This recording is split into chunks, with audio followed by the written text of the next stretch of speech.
a cargo de Rocío González, que trabaja aquí en la Universidad de Michoacana, y que nos va a hablar de un análisis descriptivo de patrones de actividad. Gracias por la invitación. Bueno, yo les quiero motivar con 3 ejemplos en específico de datos clínicos que reflejan cierta actividad, patrones de actividad durante grabaciones de actividad cerebral. Entonces, a mí me interesa el área de neurociencia matemática, en particular utilizar herramientas matemáticas o computacionales o de análisis de datos para tratar de entender fenómenos que suceden en el cerebro, en específico durante grabaciones de actividad cerebral.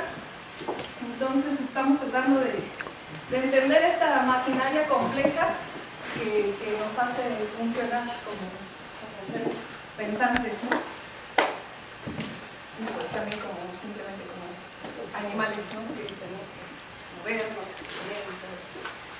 Entonces en esta charla yo les voy a mostrar 3 ejemplos en concreto de grabaciones clínicas donde vamos a observar estos patrones de actividad que les estoy mencionando. El primer ejemplo va a ser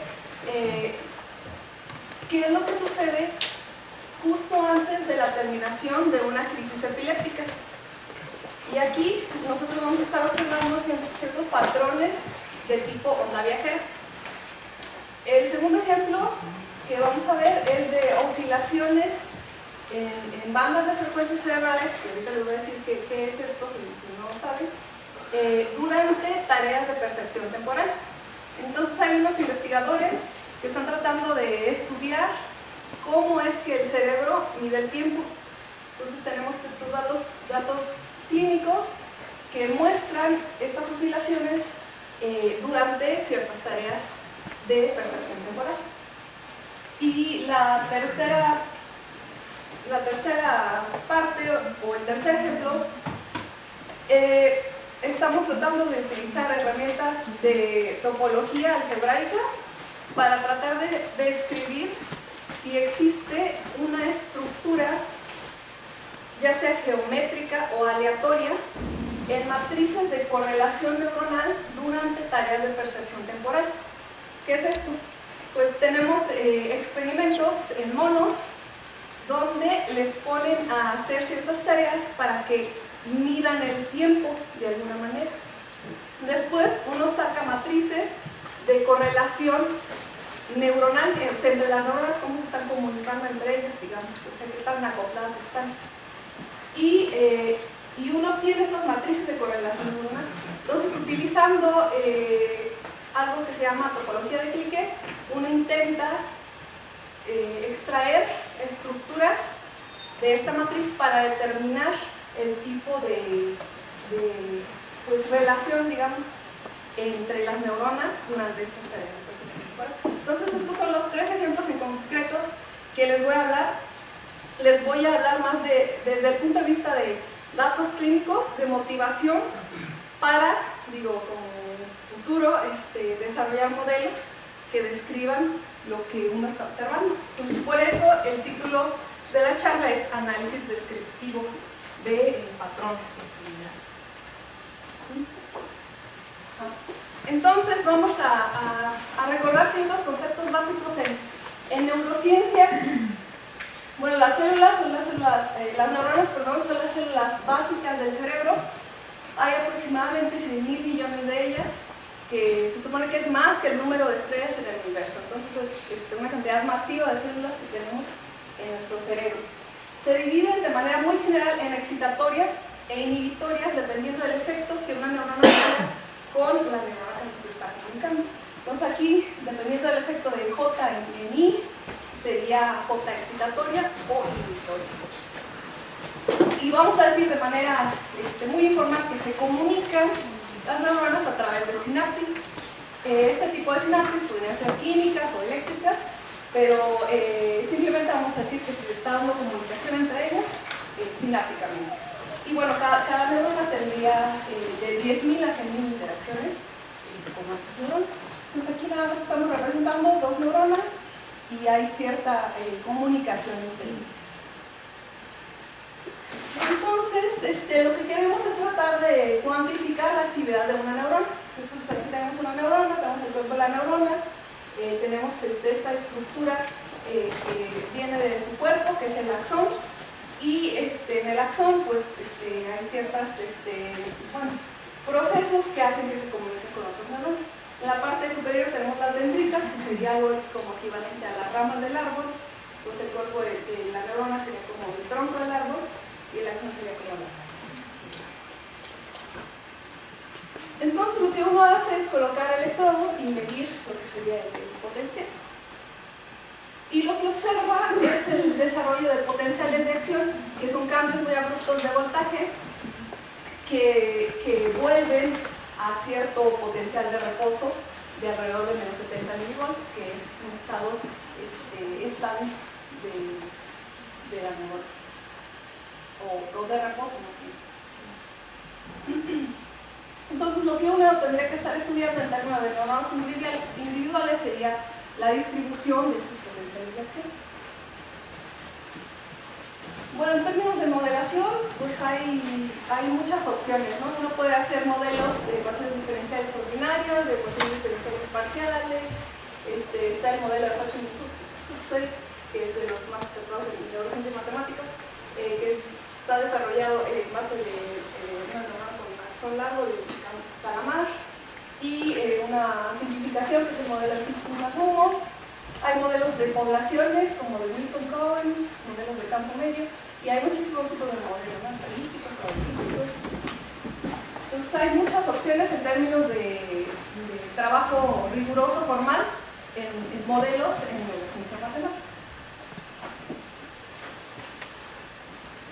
Bueno, entonces el primer ejemplo que les quiero mostrar es la existencia de patrones de actividad de tipo onda viajera justo antes de que termine una crisis epiléptica. Estos datos son del laboratorio de Sidney Cash de Massachusetts General Hospital. Entonces, así como podemos grabar el voltaje, digamos, que tenemos en la neurona, también podemos hacer grabaciones de qué es lo que sucede con poblaciones neuronales. Y hay distintos tipos de grabaciones que capturan este comportamiento. Uno de ellos es el potencial de campo local, o LFP.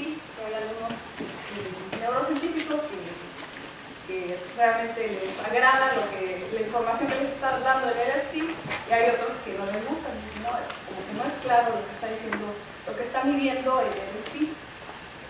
Se cree que lo que está midiendo el potencial de campo local es la actividad sináptica cooperativa. Entonces lo que uno está observando es cómo se están comunicando las neuronas. Eso es lo que se cree en consenso. En este tipo de grabaciones en particular tenemos un arreglo de microelectrodos de 4 milímetros por 4 milímetros, son 10 por 10 electrodos, es una antena muy chiquita, y la señal es filtrada en una frecuencia de interés, porque se cree que la actividad que se encuentra en esta frecuencia puede dar información sobre lo que está sucediendo. Entonces, por lo general no pongo yo la siguiente imagen porque me da como cosa, pero dado que estamos en el curso de biología matemática, les voy a mostrar una imagen de lo que sería este tipo de arreglo para tomar esta grabación del potencial de campo local.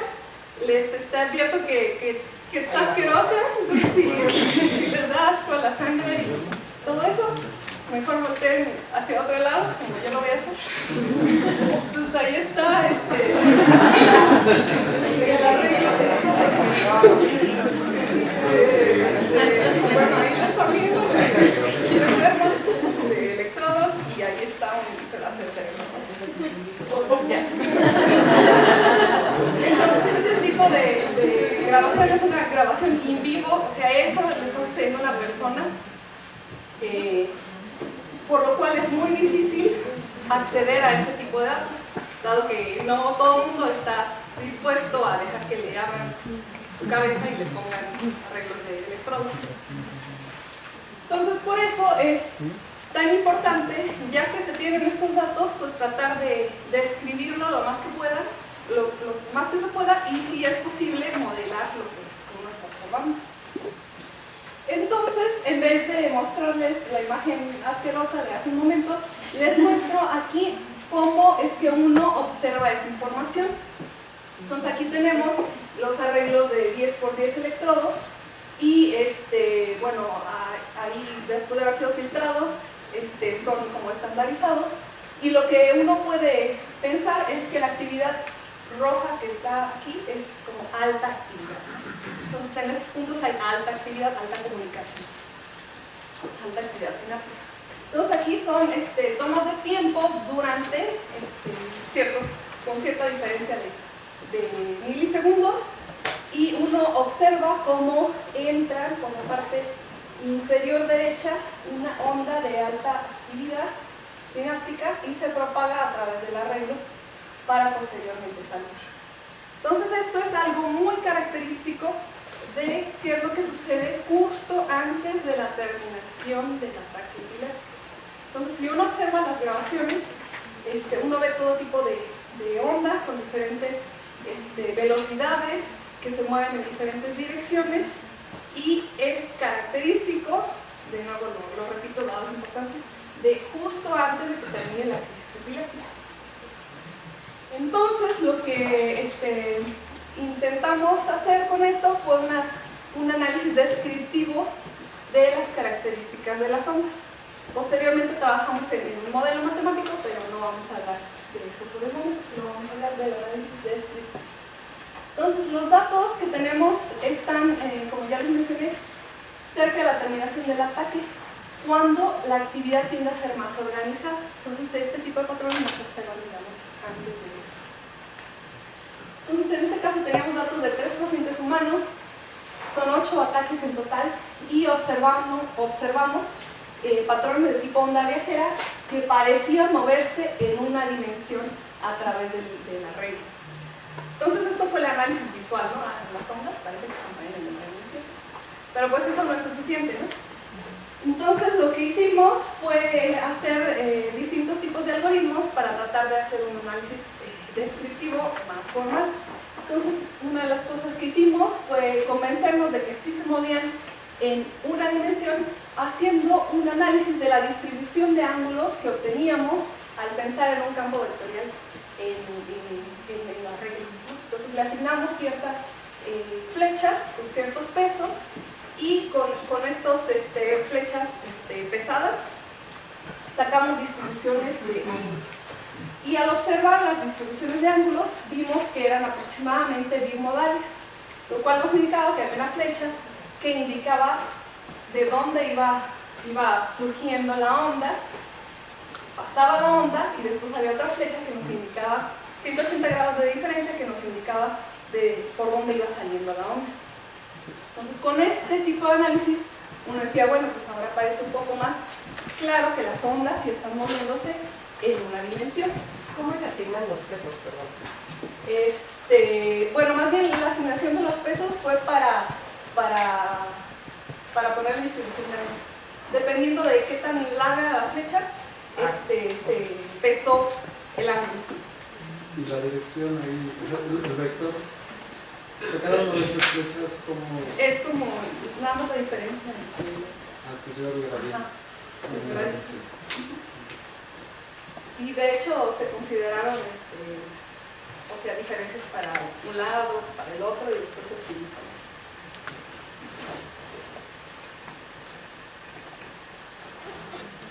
Entonces, una vez que teníamos esta referencia un poco más formal de que las ondas se estaban moviendo en una dimensión, pues lo que quisimos hacer fue simplificar el análisis, y en vez de hacer un análisis en 2 dimensiones, intentamos reducirlo a una dimensión, tomando como base que cada onda tenía una dirección característica donde se estaba moviendo.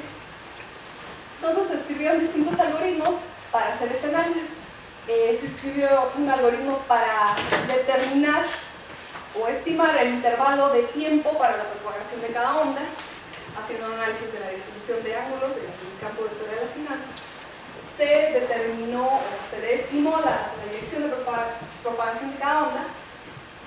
Y dado que, por ejemplo, esta onda se está moviendo en esta dirección, realmente podríamos pensar que teníamos 1, 2, 3, 4, 5, 6 aproximaciones unidimensionales de esa onda, dado que ya habíamos determinado la dirección a la que se movía.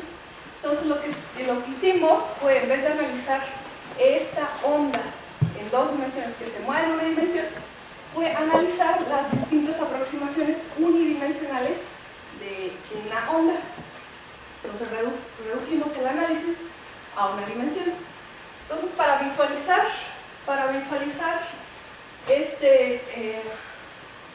esta onda moviéndose simplemente en una dimensión, lo que hicimos fue considerar todos los electrodos que formaban parte de ese camino que se movía con una dirección y los posicionamos en el eje Y. Entonces aquí está el electrodo 1, 2 y así, ¿no? Después dejamos pasar el tiempo y vemos cómo esta onda ahora la observamos con la propagación de esta manera. Entonces se simplificaba el análisis que estábamos haciendo. Entonces aquí fue donde hicimos un análisis más detallado de lo que sería ciertas propiedades de la onda, como el ancho de la onda. También se escribieron ciertos algoritmos para determinar el ancho de la onda, la velocidad de la onda. También se hizo ciertos algoritmos para cada aproximación unidimensional, y también se observó en esta otra manera de ver a la onda que había una segunda onda de actividad que era con una amplitud, tenía una amplitud más pequeña que la primera. Esto fue de importancia, sobre todo para el modelo matemático que se estableció. Y bueno, gracias a todo este análisis, pues uno tenía una descripción de qué es lo que estaba sucediendo justo antes de la determinación de la que en términos de las características de las ondas. Entonces, para cada onda se estimó la velocidad, el ancho, el tiempo de reverberación, que vamos a decir que fue el tiempo entre la primera onda mayor y la segunda onda que vimos. Y se determinaron pues, relaciones entre velocidad y ancho para cada onda, y información acerca del tiempo de reverberación. Entonces esto es el análisis final de todas las grabaciones que teníamos en términos de ancho, velocidad de las ondas. Entonces, aquí, si pueden observar, en este caso, en el paciente 3, se ve una distribución muy diferente a los otros pacientes. Entonces, eso lo justificamos debido a que nuestro arreglo de electrodos para el paciente 3 tenía problemas en la parte inferior del arreglo. O sea, algo había pasado con los electrodos que no están grabando bien la parte inferior. Entonces tuvimos que restringirnos en solamente ciertos intervalos de ángulos para determinar las propiedades de las ondas. Entonces esa fue un tipo de justificación, pero dada la importancia de los datos, como les comenté que no es muy sencillo obtener este tipo de datos, son muy valiosos, pues decidió tomarse en cuenta también este análisis. Bueno, entonces esa es la motivación. Nosotros estamos observando patrones de actividad durante la terminación del ataque epiléptico, patrones de tipo onda viajera. Entonces, una vez que uno los describe, ya puede como de alguna manera entenderlos y estar en una mejor posición de tratar de modelar lo que está observando, porque sabe cuáles son las características que deben de tener lo que uno está observando. Entonces, con esto en mente, nada más les cuento de manera rápida que se escribió un modelo basado en un enfoque del campo medio, primeramente con neuronas excitatorias y un término de adaptación. Se pudieron replicar más del 90% de las ondas observadas. Los parámetros del modelo fueron determinados de condiciones del modelo, de la existencia de soluciones de tipo onda y de los datos clínicos. Se verificó el modelo en ciertos parámetros y los resultados eran razonables. También se hizo un estudio formal de estabilidad de soluciones Entonces, en ese momento es donde uno ya como matemático puede usar herramientas pues, más abstractas y más formales. Y posteriormente se incluyó una población inhibitoria y se estudió el efecto del reformación, pero eso es otra historia. Actualmente sigo trabajando en otros efectos, en particular de las sinapsis eléctricas, en la propagación de ondas durante las sinapsis eléctricas. Entonces, motivación, pues ahí está, ¿no? Descripción de patrones de tipo onda viajera previos a la terminación de ataques epilépticos. Sería el ejemplo número 1. Muy bien, entonces ahora vamos al ejemplo número 2. Ahora les voy a mostrar datos clínicos durante tareas de percepción temporal. Estos son del laboratorio de Merchant en el Instituto de Neurobiología de la UNAM en Curitiba. Entonces, en este laboratorio tiene la pregunta de cómo mide el tiempo del cerebro. Entonces, para esto se desarrollan ciertas tareas de percepción temporal, donde se ponen a monos o humanos que de alguna manera lleven cierto ritmo y determinen a lo mejor cuando un ritmo es corto, cuando un ritmo es largo, o cómo pueden replicar cierto ritmo. Entonces, aquí tenemos a un monito que está viendo la tele y ahí como viendo música, no sé, comiendo hamburguesa, no sé. Bueno, esta no es la manera en que trabajan los monos, pero podemos visualizarlo como algo positivo y bonito, como imagen. Y por cierto, estoy completamente en contra del maltrato animal antes de que una cosa que yo me he pasado. Entonces, a los monos se les induce cierto ritmo, que sigan cierto ritmo, ya sea de manera visual o auditiva. Después se les remueve esa señal visual o auditiva y les piden que la mantengan de alguna manera en su cerebro, y después se les pregunta de alguna manera que el mono te haga saber dónde es donde debería seguir el ritmo. Entonces, esto es la manera en que puede hacerse una tarea de percepción temporal. Entonces, este tipo de grabaciones están hechas con otro arreglo de electrodos diferentes al que les mostré anteriormente, y son de nuevo potencial de campo local. Entonces, nuevamente estamos pensando en actividad sináptica. Esta actividad es filtrada entre 10 y 140 Hz y se tiene interés en hacer un análisis de ciertas bandas de frecuencia, que es donde se cree que hay el procesamiento de la concentración, procesamiento de información, etc. Entonces, lo que les enseño ahora, a ver si se puede. Esto en particular es lo que se observa durante una tarea de percepción temporal en este tipo de grabación. ¿Se alcanza a ver? Sí. Ajá. Entonces, aquí, a diferencia del ejemplo anterior, tenemos que hay actividad que se está moviendo visualmente, observamos que se está moviendo hacia los lados, ¿no? Lo cual nos hace pensar que significa que hay más como una actividad por columnas, predominantemente por columnas, y lo cual pues tiene sentido.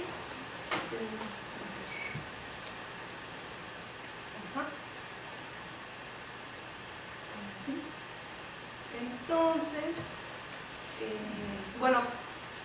se hizo un análisis similar al anterior que hicimos en las grabaciones anteriores. Se le asignaron ciertas flechas, gradientes de dirección.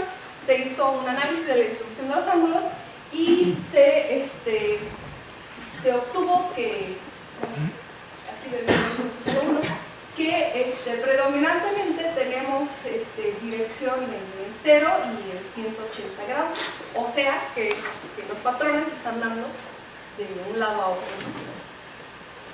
Entonces, aquí es un ejemplo también de la manera en que uno puede pues tal vez sentirse más cómodo de pensar en esta organización columnar. ¿Cuál es la diferencia? En realidad lo hice, las grabaciones son en los dos hemisferios, les mostré nada más en uno, pero este análisis es en los hemisferios. Entonces, lo que posteriormente uno puede hacer, dado que ya sabe que los patrones nada más están moviéndose, digamos, de derecha a izquierda, y la organización es columnar, de nuevo se puede pensar en una aproximación unidimensional, o sea, se toma un corte nada más de todos esos electrodos, y ahí se puede analizar lo que serían las bandas de frecuencia y cómo cambian a través del tiempo durante las tareas de percepción temporal. Entonces lo que uno observa, pero esta es la distancia, o sea, el corte que uno le está haciendo a las grabaciones, y aquí tenemos la frecuencia de la grabación. Lo que uno está observando es cómo la frecuencia en cada punto espacial va cambiando a través del tiempo, a través de la tarea de percepción temporal. Entonces esto es algo que se tiene interés de cuantificar, estas oscilaciones, ya que, como les dije, estas oscilaciones implican el procesamiento de información, la memoria, y eso es información que es de interés para los neurobiólogos y neurocientíficos. A ver.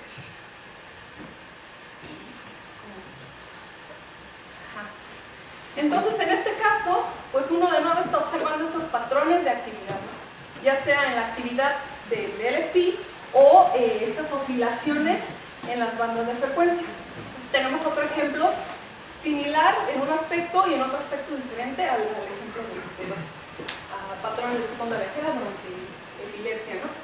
Entonces, aquí es necesario hacer una descripción de las oscilaciones en las bandas de frecuencia. Hay ciertos grupos de investigación que ya han analizado estas oscilaciones o ondas, pero ahora en frecuencias, y lo que vamos a hacer es usar este enfoque para una descripción formal de las oscilaciones. Y de nuevo, la idea es pues entender lo que te están diciendo los datos. Una vez que entiendas bien lo que te están diciendo los datos, ya estás en una posición más robusta para desarrollar un modelo que te pueda describir o replicar estos datos, ¿no? Entonces, como último paso, desde mi punto de vista, sería ok. Entonces, este es el ejemplo número 2. Y ahora tenemos al ejemplo número 3, que este tiene un poco más que ver con esta idea de pensar en estos gráficos que te están representando, un sistema biológico. Estos datos son durante tareas de percepción temporal, o sea, también están tratando de entender cómo es que el cerebro mide el tiempo con estas tareas de mantenimiento de ritmo o de decisión de dónde está cierto ritmo. Y estos datos son del laboratorio de Víctor Lafuente, también del Instituto de Neurobiología. Entonces aquí estamos tratando de utilizar otro enfoque. Los enfoques anteriores era como que minería de datos, en cuestión de análisis de datos, es como minería de datos, pues escribir algoritmos, ¿no? que de alguna manera extraigan información de importancia de tus datos. Aquí estamos en un enfoque diferente. Estamos tratando de utilizar herramientas de análisis topológico de datos, en particular de topología de Cliquet, para obtener información relevante de las matrices de correlación neuronal. Entonces tenemos las tareas de percepción temporal, se determinan matrices que te estén diciendo cómo están correlacionadas las neuronas durante estas tareas. Lo que hicieron Husty y otros investigadores el año pasado fue proponer que para determinar información sobre matrices de correlación, lo que uno puede hacer es obtener ciertos invariantes topológicos que te van a hablar de cierta persistencia de información relevante, que a final de cuentas te puede dar información sobre la estructura de tus matrices, en términos de que si tiene una estructura geométrica, determinada tal vez por el mismo sistema, o sea, por la localización en qué parte del cerebro se encuentra, o en términos de cómo se está procesando la información, o si tiene una estructura aleatoria. Entonces, de alguna manera, estos invariantes te podrían dar un poco de información si lo que tú tienes en tu sistema es algo aleatorio, o sea, las neuronas, cada quien está haciendo lo que le pega la gana, o si hay cierta relación en términos de cómo se está procesando la información, ¿no?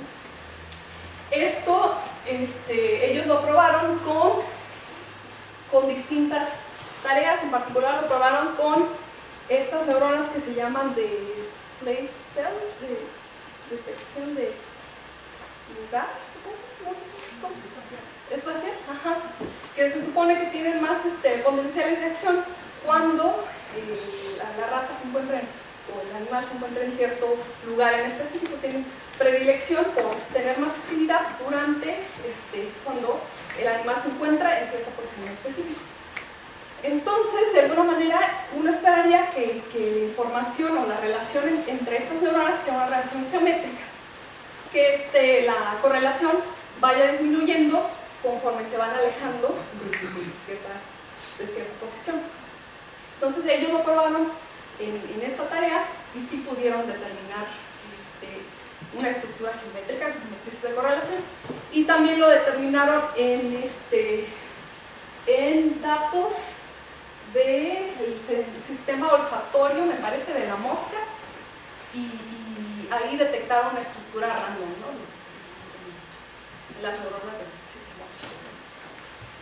Entonces, en comparación con análisis matriciales tradicionales, donde uno determina según valores y ese tipo de cosas, se propone la información, utilizar la información de ciertos invariantes topológicos. Y la razón detrás de esto es que, bueno, ellos dicen, no, pues es que cuando uno está utilizando información matricial, o sea, y en valores en particular, estos funcionan bien cuando tú tienes un cambio de base, ¿no? Transformación lineal. Ajá. Pero pues el sistema biológico no tendría por qué ser lineal, ¿no? O sea, es muy probable que sea no lineal, lo que está sucediendo durante una tarea de este tipo. Entonces, la diferencia con este método es que estos invariantes, en contraste con los eigenvalores, persisten cuando uno aplica funciones continuas no lineales. Entonces, si uno toma una matriz de correlación neuronal y le aplica una función monótona no lineal, los invariantes de la matriz van a ser los mismos. Entonces, de alguna manera, uno va a tener esas estructuras que van a ser un poco más robustas a la no linealidad del sistema, ¿no? Entonces, esto pues es algo interesante, una propuesta interesante. Entonces, para aplicar estos invariantes, lo que uno hace es, aquí está, bueno, más o menos lo que ellos proponen, ¿no? Tienes una matriz de correlación y tú le aplicas una transformación no lineal, monótona. Los eigenvalores, pues, se va a perder la estructura que tenían, ¿no? De manera inicial. En cambio, esta otra invariante topológico va a persistir. Ajá. Entonces, la idea general de esto es que uno va a tener sus matrices de correlación, va a ir formando grafos complejos de grafos, o sea, grafos que van incluidos en otros complejos. Se va a fijar en algo que se llama cliqué, que son grafos donde hay conexiones de todos con todos. Ajá. Estos grafos donde hay conexiones de todos con todos, en topología vendrían a ser cosas como contraíbles. Entonces, lo que uno está tratando de determinar es cuáles son las estructuras no contraíbles, o sea, no triviales, que persisten en la matriz. Entonces, es una idea súper general. Está basada en ideas de topología algebraica, donde uno construye estos ciclos que son determinados por la homología de cierto complejo. La homología está midiendo estas cosas, estas estructuras invariantes que son de interés para la descripción del sistema. Entonces resulta que si uno toma su matriz de correlación puede determinar estos complejos con esta información relevante de la estructura en sí y analizar los invariantes topológicos, es decir, las curvas de Betti, y resulta que cuando uno analiza estos invariantes topológicos en matrices aleatorias, con cierta base aleatoria, y en matrices con cierta estructura geométrica, los invariantes son muy distintos. Entonces esto le permite a uno comparar el sistema que está analizando. Entonces uno toma su sistema, construye todos estos invariantes topológicos y luego los compara con algunos que son aleatorios y otros que son geométricos. Al compararlos puede determinar qué tipo de estructura tiene tu sistema, si es una estructura aleatoria o si es una estructura geométrica. Entonces hay mucho detrás de eso que... ¿Qué son las curvas de Betti? Las curvas de... hay cierta densidad, digamos. La densidad determina el grafo que uno está analizando. Sobre ese grafo se calcula algo que se llama la homología, que tiene que ver con el número de ciclos no triviales. En dimensión 1, ciclo sería lo mismo que en teoría de grafos, sería algo que digamos como n poligonal que regrese. En dimensión m sería una cosa más abstracta, pero la misma idea es de que tú tienes algo que no se puede contraer de alguna manera. Entonces, a ver, este es 1, 2, no sé, 3 y 5, ¿no? Entonces, este es, digamos, un ciclo. Ajá. Es un ciclo en grafos, es un ciclo en homología. La diferencia de un ciclo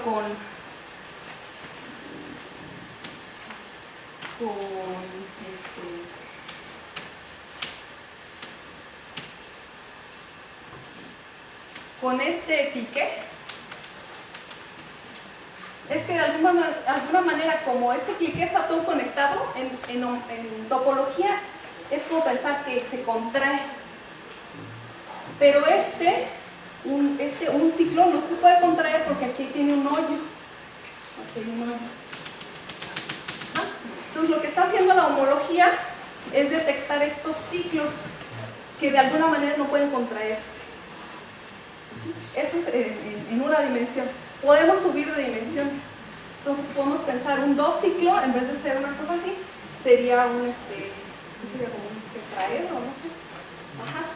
Y buscas las estructuras que no son contraíbles en este sentido, que no todo está unido, hay ciertos hoyos adentro. Estas son las estructuras que están midiendo las curvas de Betti. Entonces está diciendo el número de ciclos, ya sea en dimensión 1 o en dimensiones más altas, que son de importancia porque no se contraen, entonces tiene una estructura pues más interesante. Entonces eso se mide con las curvas de Betti. Entonces para cada densidad existe cierto grafo y el número de Betti en esa densidad determina el número de ciclos en distintas dimensiones. Entonces, no solo estamos pensando en una dimensión, eso es lo poderoso de esta herramienta, que no solo estamos pensando en un ciclo aquí, estamos pensando en ciclos que podemos pensarlos como embebidos en espacios más grandes, ¿no? Entonces eso es algo desde mi punto de vista muy, muy interesante y poderoso. Entonces resulta que si uno observa estas curvas de Betti para matrices que vienen de estructuras aleatorias, las características de las curvas de Betti son muy distintas a aquellas que vienen de matrices que tienen cierta estructura geométrica. Entonces esta es la idea así súper general de lo que significan estas curvas de Betti. Ajá. Entonces, bueno, aquí no puse el otro ejemplo. Estas son las características de las curvas de Betti que vienen de matrices aleatorias. Y conforme uno aumenta de dimensión, va aumentando el número de ciclos. Entonces, en dimensión 1, hay ciertos ciclos. En dimensión 2, o sea, digamos en una dimensión más grande, tenemos un número de ciclos mayor. Y así va aumentando. En las matrices geométricas, esto no sucede, es al revés. Y es al revés porque en las matrices geométricas es más probable que las cosas estén todas unidas. Entonces, al estar todas las cosas unidas, cuando hay cierta geometría detrás del sistema, esperas que haya más relaciones entre ellas, hay más cliques, hay más cosas que se contraen. Al haber más cosas que se contraen, hay menos ciclos. Entonces es muy diferente el tipo de información que uno puede obtener de dos estructuras distintas. Y bueno, otra cosa muy poderosa de esta herramienta es que uno puede hacer estas determinaciones sin saber el estímulo que está recibiendo el sistema. Entonces les comentaba este ejemplo de las células de place cells que detectan el lugar. Entonces uno necesita saber de alguna manera dónde está la rata del animal para saber a qué le corresponde, a qué lugar le corresponde esa neurona, ¿no? Entonces necesitas saber de alguna manera el estímulo externo. Y con este método tú no requieres esa información, tú únicamente ves las matrices de correlación. Entonces eso es algo que también me parece muy interesante.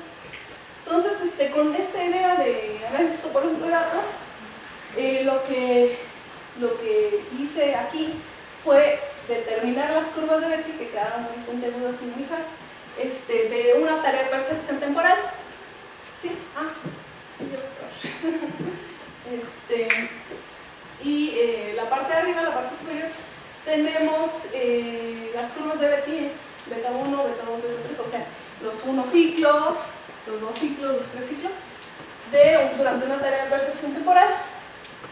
Después lo que hice aquí fue aleatorizar la matriz, o sea, empecé con una matriz de correlación. Después lo que hice para ver qué tan diferente era con ella misma, pero ahora aleatoria, a ver si preservaba la misma estructura. Entonces la tomé, la aleatoricé y me quedó esta de acá. Entonces aquí parece que el beta 1 es casi el mismo, pero los 2 ciclos y los 3 ciclos ya se ven muy diferentes, lo cual era una buena señal. Aquí, nada más tenemos estos dos. Aquí estos análisis los hice con matrices de 18 por 18. Entonces, yo considero que de la información que hemos sacado hasta ahora podría indicar que podemos determinar esta estructura geométrica de nuestras matrices de correlación, pero necesitamos más datos, necesitamos hacer un análisis más robusto con matrices más grandes. Entonces esto es todavía algo que estamos trabajando. Parece, la investigación parece que sí podemos determinar esta estructura geométrica durante este sistema de percepción temporal con este método, pero aún es algo que tenemos que resolver, ¿no? Entonces sería interesante aplicar este tipo de información. De hecho estaba platicando con Betty al respecto, en por ejemplo análisis tradicionales que se tienen, ¿no? De información oficial, para ver si te están dando la misma información. Ok, bueno, entonces en este caso, en este ejemplo, estamos tratando un enfoque diferente, ¿no? Y es utilizar estas herramientas de análisis topológico de datos para extraer información de nuestras matrices de correlación, o sea, de manera general de matrices de actividad cerebral, ¿no? Entonces con esto pues ya les presento 3 ejemplos de fenómenos pues, concretos con patrones de actividad concretos, ¿no? Que necesitan ser descritos con la mayor delicadeza posible. Y pues el objetivo de esto, desde mi punto de vista, es entender qué está sucediendo para así estar en una mejor posición de tratar de desarrollar un modelo de ecuaciones diferenciales o de cualquier otro tipo que te pueda describir lo que dicen tus datos, ¿no? Entonces eso me parece algo a mí pues muy, muy bonito, ¿no? Tener toda esta información que hay que extraer para posteriormente modelar. ¿Preguntas?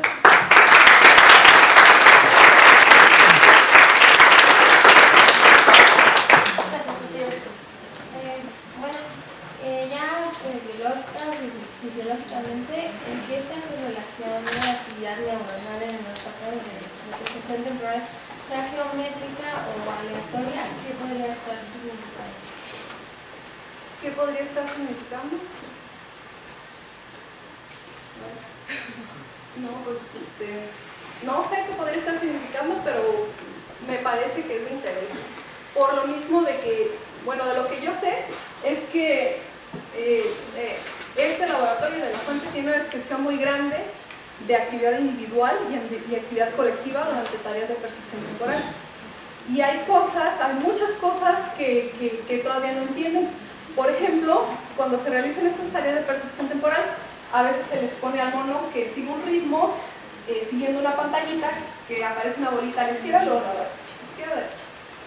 Resulta que hay ciertas neuronas que se acoplan con el ritmo cuando el ritmo empieza de un lado. O sea, tiene muchos potenciales de acción cuando el ritmo está a la izquierda. Y hay otras neuronas que tienen muchos potenciales de acción cuando están a la derecha. Y hay otras que hacen lo que les da la gana. Entonces no es claro si realmente cada uno está haciendo lo que le da la gana, pero al final está el que se está midiendo el tiempo, o si realmente hay algún tipo de información acerca de cómo se está procesando esta tarea, que es como una relación, ¿no? Tal vez que tiene que ver con los circuitos del cerebro o algo así, que alguien le dice a alguien, no, pues yo hago esto, ahora tú haces esto. Entonces, en ese caso, o por este motivo, yo creo que esto es interesante para ellos, dado el número inmenso de datos que ellos tienen. Cuando estaba mencionando de lo de la toma de muestra, de cómo hacerse muestreo para lo de las epilepsias, me dio un poco de curiosidad. ¿Tomaban personas que eran epilépticas sí. y les inducían un ataque o esperaban? De hecho, bueno, lo que yo sé es que bueno, estas grabaciones que toman de 3 segundos era porque ya se les iba a remover ese caso del cerebro. Entonces ellos consentían a que se les hicieran estos experimentos para pues, el pro de la ciencia antes de que se hiciera la extracción de este pedazo del cerebro. Entonces eso sí no estoy segura si se lo indujeron o simplemente esperaron, ¿no? a que se lo dieran. Pero sí se hacen este tipo de cosas porque hay un plan de una cirugía y de remover este pedazo. Una pregunta. Quizá lo mencionaste, no puse atención, pero ¿por qué estudiar la fase final de la epidemia? Porque justamente la determinación del ataque es cuando se observan estos patrones. No se observan durante la crisis, ni al inicio de la crisis, se observan justo antes de que termine. Pues por eso es un... ¿Y eso daría un inicio para saber? Ajá. A lo mejor saber los mecanismos que te inducen la terminación del ataque. Si tú puedes determinar cómo inducir la terminación del ataque antes, eso sería muy positivo, ¿no? Si tienes algún fármaco que de alguna manera te induce la terminación del ataque antes de que suceda, ¿no? No sé, no puede ser.